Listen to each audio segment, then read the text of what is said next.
Morning, everyone. So, like Doug said, I want to talk this morning about relationship with God. And I admit right off the top that that is a really broad topic. There's so much to talk about there. Enough for the few months that Doug was talking about really getting to know Jesus. And most of the time when I talk about something, it's usually something I've talked about before, and so I throw something together the night before, and I know what I'm talking about. This one has been on my list for over 6 years that I've been kind of assembling notes because this is something I care a lot about and that I've wanted to talk about, and the notes were still far from complete, and I'm still not sure how to engage in this because how do we as men, as humans, talk about relationship with God that we can't even comprehend and what that should actually be? So I'm just really trusting God this morning to replace my words with his, and that his spirit would draw our hearts to know God more fully. So I want to frame relationship with God, where it fits in the story, how it relates to God's story. And I'll tell you right up front, like, it doesn't just relate to God's story, it is God's story. Like, if God's story of all of humanity, of all of our time, if it has a title, it has something to do with relationship with us. So let's look at God's story. So it doesn't start in Genesis 1. In the beginning, God created the heavens and the earth. That beginning isn't actually in the beginning. If you look at the Hebrew words there, that's actually when he started creating. In the beginning was way before that. And it's in John 1. In the beginning was the Word, and the Word was God, and the Word was with God. And it's like this interconnected thing. And we see this picture of the Trinity. And the Trinity was three beings who had this perfect relationship, like something we can't wrap our minds around. They had something absolutely incredible. And then, like, the most incredible thing happened. God wanted to share that with us. And then God creates Adam. He breathes life into him, and he specifically, like, made him in his image. Like, it says, let's make him in our image and in our likeness, so that they could commune, so that there was relationship there. And then he walked with him in the garden, like relationship. And then Adam and Eve fell and broke some of that relationship. But then God, right away, same day, met them in the garden and made a way to restore pieces of that relationship. And then we see a whole lot of stories of Abraham and Israel and so many people of God's pursuit of his people. And then Jesus comes and restores a little bit more of that relationship, more directly, not through a high priest, not through a sacrifice, but more direct relationship with God. And then so on goes the story until all the way at the end, John caught a vision. God gave him a picture of heaven, and we see people from every tribe and nation and language around the throne experiencing that perfect relationship with God that we were created for in the first place. So God's story is relationship with us. It's why he created us in the first place, for relationship with him. Like, full stop, that's it. Relationship with God. That's why he made us.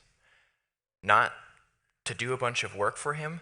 Like, do we really think that we have to work super hard and put in the long hours and grind it out to help the guy who spoke the stars into existence? Like, come on. Our German and Anabaptist work ethic, like, doesn't do well with that. We have to do things. But God created us for relationship. Like, that was it. Like, he loves us. And, like, the first time we really wrap our head around that, and probably every time after, like, it just blows our mind. Like, God loves us, and we know that. But not just loves us, he loves us always. Not when we're doing good things, not when we're in tune with him, but always.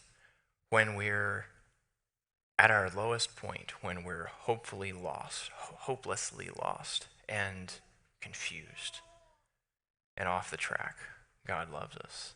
And when we are working super hard to build his kingdom, so hard and so long that it's crowded out our time to actually be with him,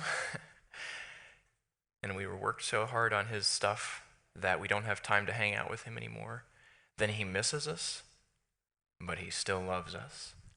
Like he created us for that reason, to be with us and to have relationship with us. Now, he did create us because he wants to be with us. That doesn't mean we don't do things. It doesn't mean it's not important to build his kingdom. But if we spend a lot of time with God, we can't help but join him in the things that he's doing. But it will come out of being with God instead of doing them for him. And that's a big difference. There's another example of how important this is in the Bible, and it's the greatest commandment. So I don't want to spend long on this, but I want to just read through, and I want to replace some of the words in the greatest commandment with their definition. I pulled this out. These are way over my head, but pulled out of the definitions coming right out of the Greek words in the Bible.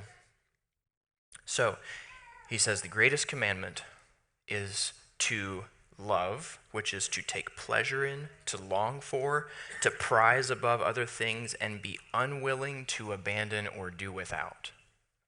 Love the Lord your God with all, which is whole, entire, completeness, with every part of your will, intention, feelings, and emotions, your spiritual self, your eternal being, your physical abilities, and your thoughts and mental ability, your understanding and intellect. With every aspect of all of that, love God. Because it's why he created us, for that relationship, to love God and to be loved by God. And then later on, we see this little glimpse, and it's in the Sermon on the Mount. Jesus is talking, and he's talking about how people will be surprised on the day of judgment, people who thought they were doing right things, and how they'll be surprised by the fact that it wasn't what God wanted. But let's unpack that for a bit. So on that day, many will say to me, Lord, Lord, did we not do all of these great things? And they did some pretty great things. But what did Jesus say? And then I will declare to them, I never knew you. I never knew you. Depart from me. And again, digging into the meaning of that word knew, to know, especially through personal experience, first-hand acquaintance. It's actually the same word that the Bible uses in other places to describe sexual intimacy. I never knew you. I never experienced you. People had done a lot of good things, and they were expecting to be welcomed by God on Judgment Day, but he said, I never knew you. And I think that's a pretty good reminder for us about what God really values from us. And it's not doing the things. That comes along with being with God, but what he wants is to know us. So let's look a bit more at what God did intend this relationship to be. He gave us a type of this relationship. He gave us marriage. For those of you who aren't married, think of a close friend and the relationship you have there. And so in marriage, I don't know about you guys, how your marriage works, but mine is not something that we have this like quick 15-minute cram session in the morning of like hanging out and talking to each other, and then we're good for the day, and we might skip it every few days when we're busy. I expect my marriage relationship to be the deepest and richest and most meaningful relationship that I have on earth. And yet that's only a type or an example of the relationship that God offers to us. It should be even better than that. Is that the way we look at our relationship with God? Is that how we relate to God? In a way that is more rich and deep and meaningful than with our marriage partner? That's how God describes it. And I was looking around for some examples of this, and I got into Song of Solomon, and since this is a PG-13 message, we're not going to read any of those. But go and look at what Solomon, sometimes I wonder what he was on, but Solomon describing that relationship and how rich it should be. And again, that's only an example. That's only of like a taste of what relationship with God is actually supposed to be. Is that how we look at our relationship with God? Let's look at some people who got this. So Paul did a bunch of cool things. It's really fun to talk about Paul. But down towards the end of his time, he was talking about this specific thing. He was talking about all the cool things he had and had done. And he said, I once thought these things were valuable, but now I consider them worthless because of what Christ has done. He said, yes, everything else is worthless when compared with the infinite value of what? Of knowing Christ Jesus my Lord. Infinite value of knowing Jesus my Lord. For his sake I've discarded everything, counting it garbage, so that I could gain Christ and become one with him. Again, a reference back to this marriage relationship of being one with God. Like Paul really had his sights set on this. This was the thing that drove him. And in another spot in the Bible, we have this like really bizarre story that's about 2 lines long. The Bible says, Enoch walked with God, and he was not, for God took him. He didn't die. Like, he walked so closely with God that God decided to just take him and make that relationship more complete and brought him to heaven. Because why? Because the only thing we even know about him is that he walked with God. Relationship with God.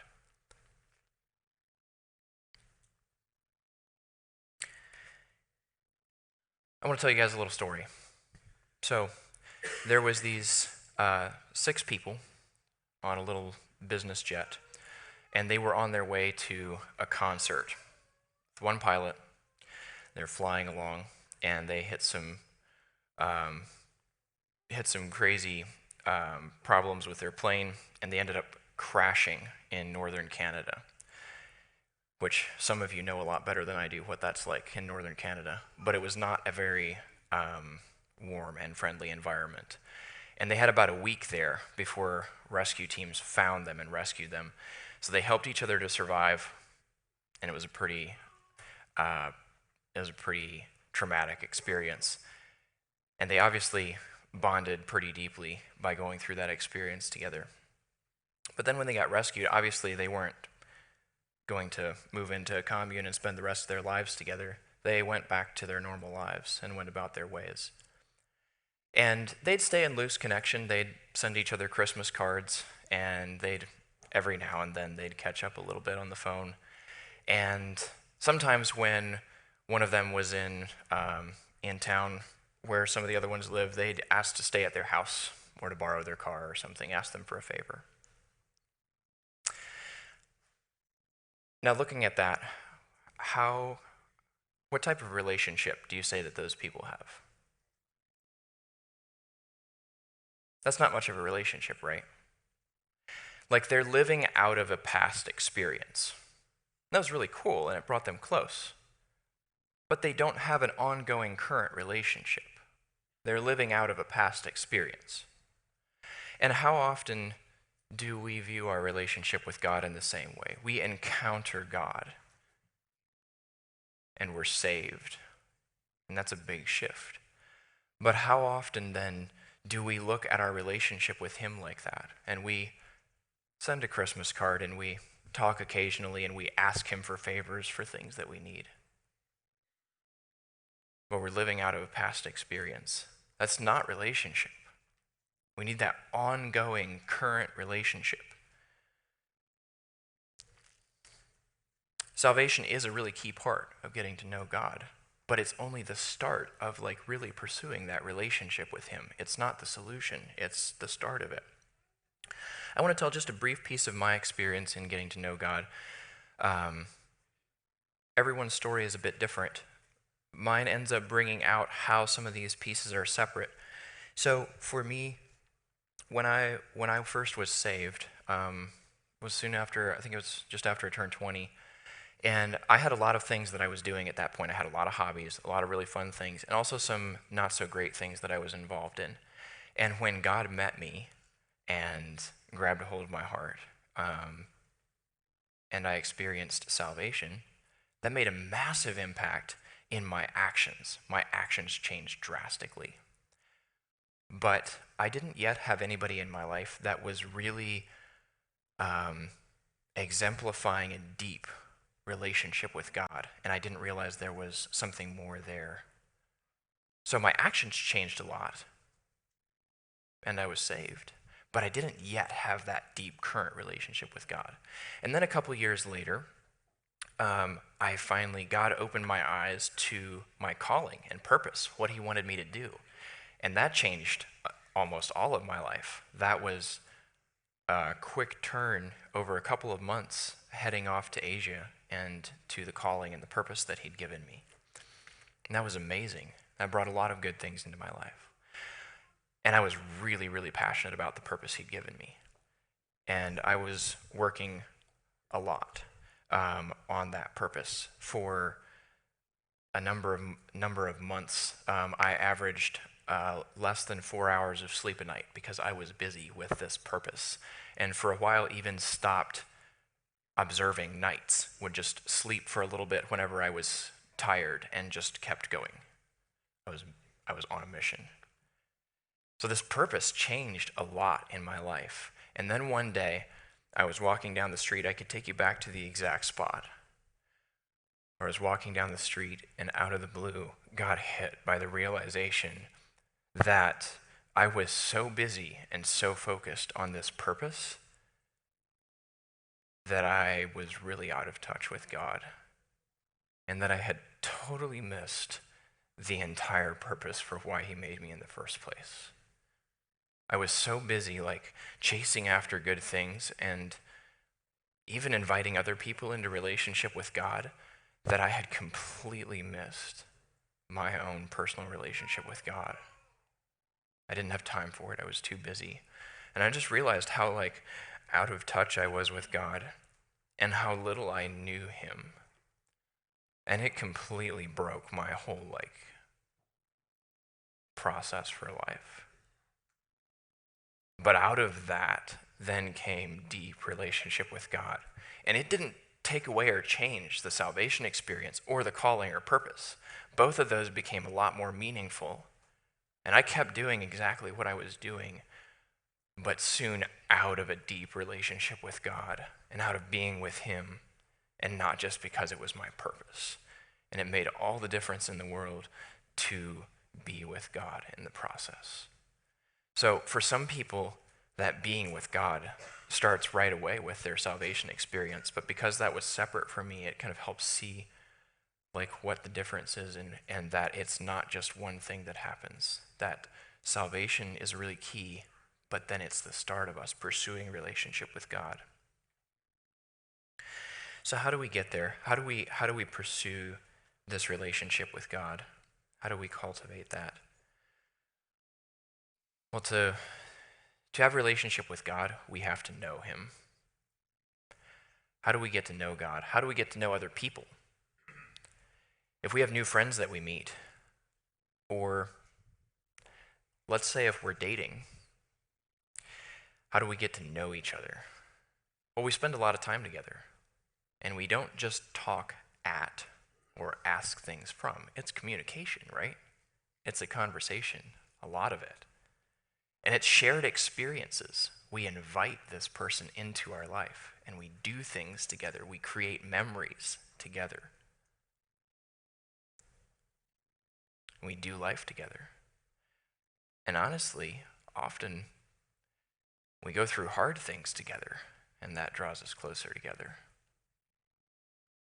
And that's how we build relationship. That's how we get close to people. And I think that's how we get close to God. We have to listen, not just talk. We have to be with him. God is pursuing us, We don't pursue God. God pursues us. But we have to engage with that. We have to actually be with him if we want to get to know him. Daniel is an incredible example of this. I don't have time to unpack his whole story, but Daniel was being intentional at cultivating his relationship with God way before the times when he really, really needed it in a moment of crisis. He set himself apart. He refused to eat the king's meat. He spent time praying and fasting. He was intentionally cultivating this. He was spending time with God. He spent a lot of time in prayer. Then he had difficult experiences. He almost got killed by the king.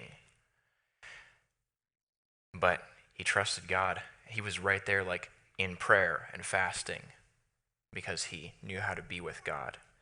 But then he didn't stop with that. He didn't live out of that experience. He continued on, and much, much later in his life, we still see Daniel praying 3 times a day. And I'm sure that it wasn't just 3 times. I'm sure that Daniel was communing with God.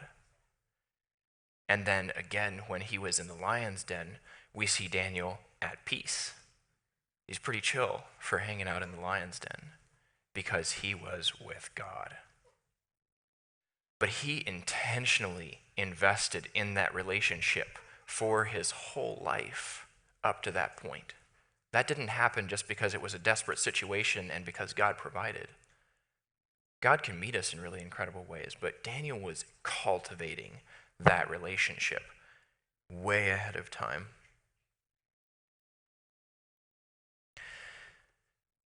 So let's get really personal. How do we do this? I'm not actually going to ask you guys to raise your hands, but how many of us consistently spend at least 6 days a week that we spend time with God? Not just firing off a prayer, but that we actually spend time communing with God.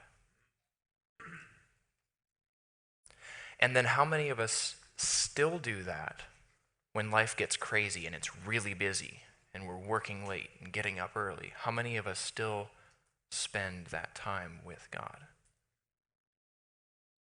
And if we don't, then what really is most important to us? What's most important to us won't be the first thing off the schedule when life gets busy. How do we engage in being with God? It takes a lot of effort and intentionality. And I don't know about you guys, but I personally find that my desire to block out that time, my desire to be with God, is really directly related to the amount of time that I spend with God. If I start to get busy and my time with God goes away and gets shorter and shorter, it becomes a lot harder to make time for it. Because that close connection isn't as attractive. It's gotten a little bit cold. But the more that I prioritize that and spend that time with God, the more I want to be there, the more I can't do without it. Because it's the most important thing. And the more we stay close to that, the more we continue to experience that, the more we can't do without it and the more we can prioritize it more easily.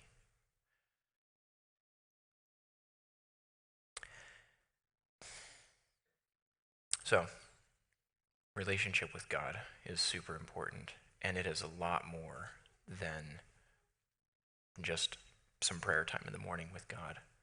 We need to be with him. It's why he made us. It's literally the whole reason that he made us in the first place was to be with him, was to experience relationship with him. So this stuff is what makes me really excited for what I've heard Doug and the team talking about that's coming up. And some of the things I've heard that they're talking about for the next few months and getting to spend more time. Obviously, this morning is not enough time to unpack all of that. So I'm really excited for what they have coming up. And I just really want to challenge all of us over these next months as we hear more about God and being with him. I want to challenge us all to engage with that, to practice it. When we're here at church and when we hear about it, and also during the week, in between, really engage with this and try it. I can't give this to you. Doug and the team can't give this to us we have to experience it personally. So we have to go and try it. We have to actually do it and experience it for ourselves. Like no amount of human words will give us relationship with God. Only actually walking with God will give us that. So that's a big challenge to us as we hear about this, to like engage in it and to really intentionally try it and experience God.